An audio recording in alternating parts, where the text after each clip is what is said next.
Hey everybody, I'm here from the floor today to do our instructional video.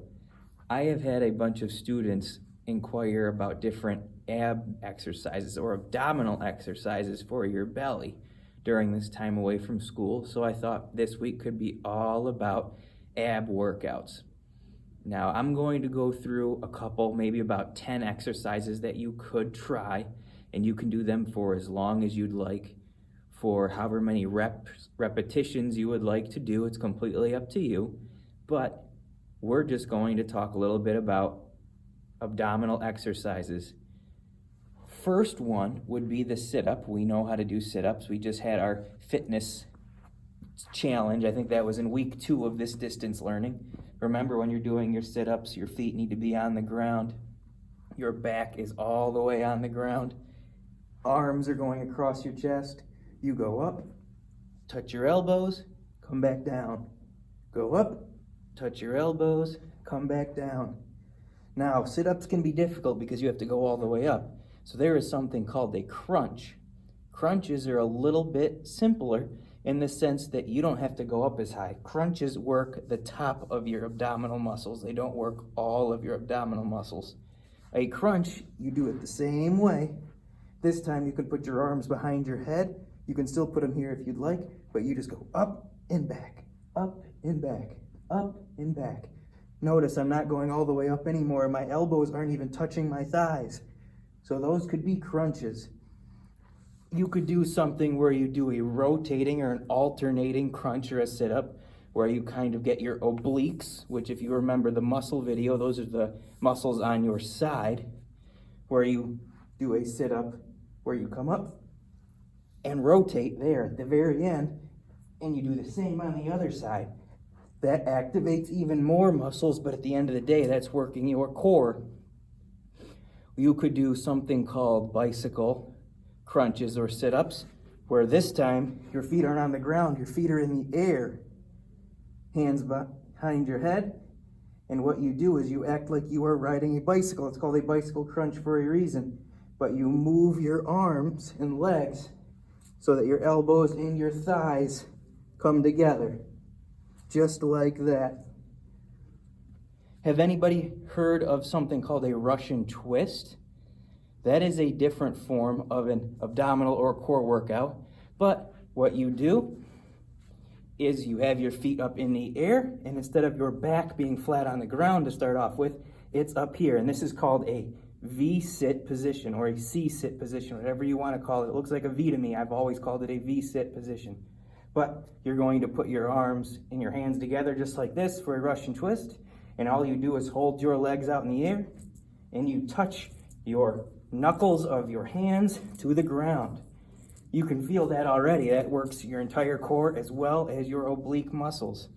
You can do that with a eraser.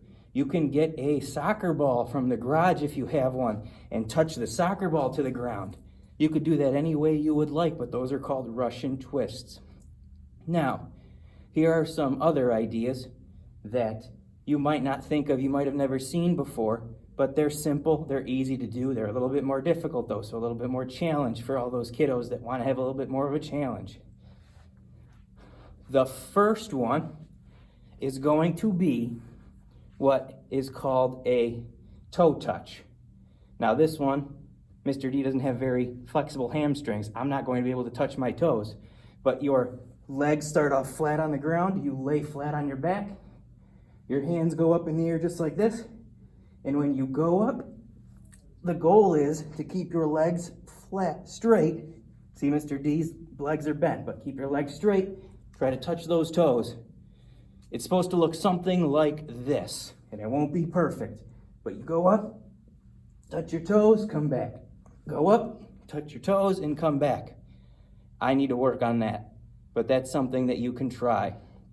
Another cool idea, anybody that has played football maybe, they know what's called 6 inches, and that's pretty simple. All you do, lay flat on your back. This is really good for the abdominal muscles. You just lift your feet up in the air 6 inches. Notice my legs went up just a little bit. You can't see my feet, but my heels are about 6 inches off the ground.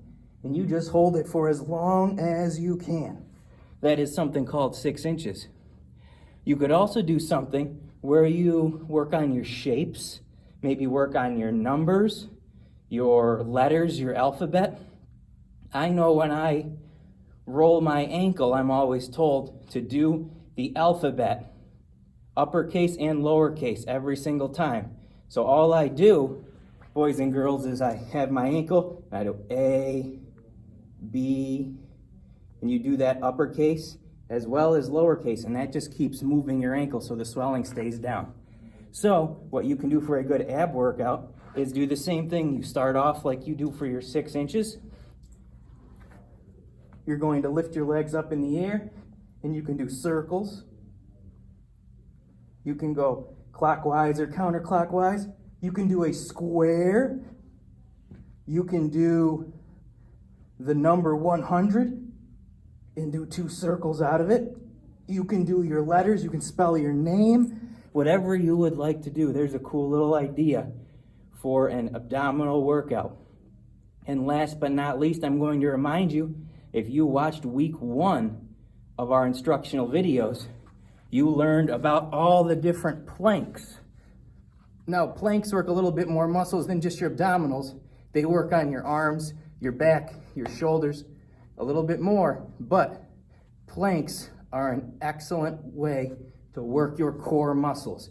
Whether it's a high plank, a low plank, a side plank, those will work your obliques or your side muscles a little bit. You can do those alternating planks, high to low, low to high, whatever you want to do.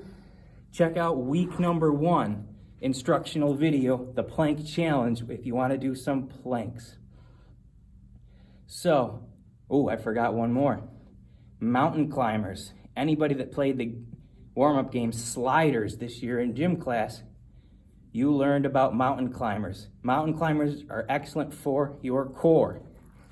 If you do a mountain climber where you're just pretty much using your legs, you start off in a high plank position, and all you do is pretend like you are running from the ground. You might not feel it right off the bat, but give it maybe 15 repetitions or so, and your core is going to start to hurt. That's a good thing. That means you're working hard. So, boys and girls, that's about 10 abdominal exercises that are excellent for your core. They're going to work your core really well. Just remember, boys and girls, your abdominal muscles, it's a smaller muscle group, so you do not need to work on them every single day. You need to always remember to give your muscles a chance to recover. Abs 101, there you have it. I hope you have a great week, Huskies. Bye now.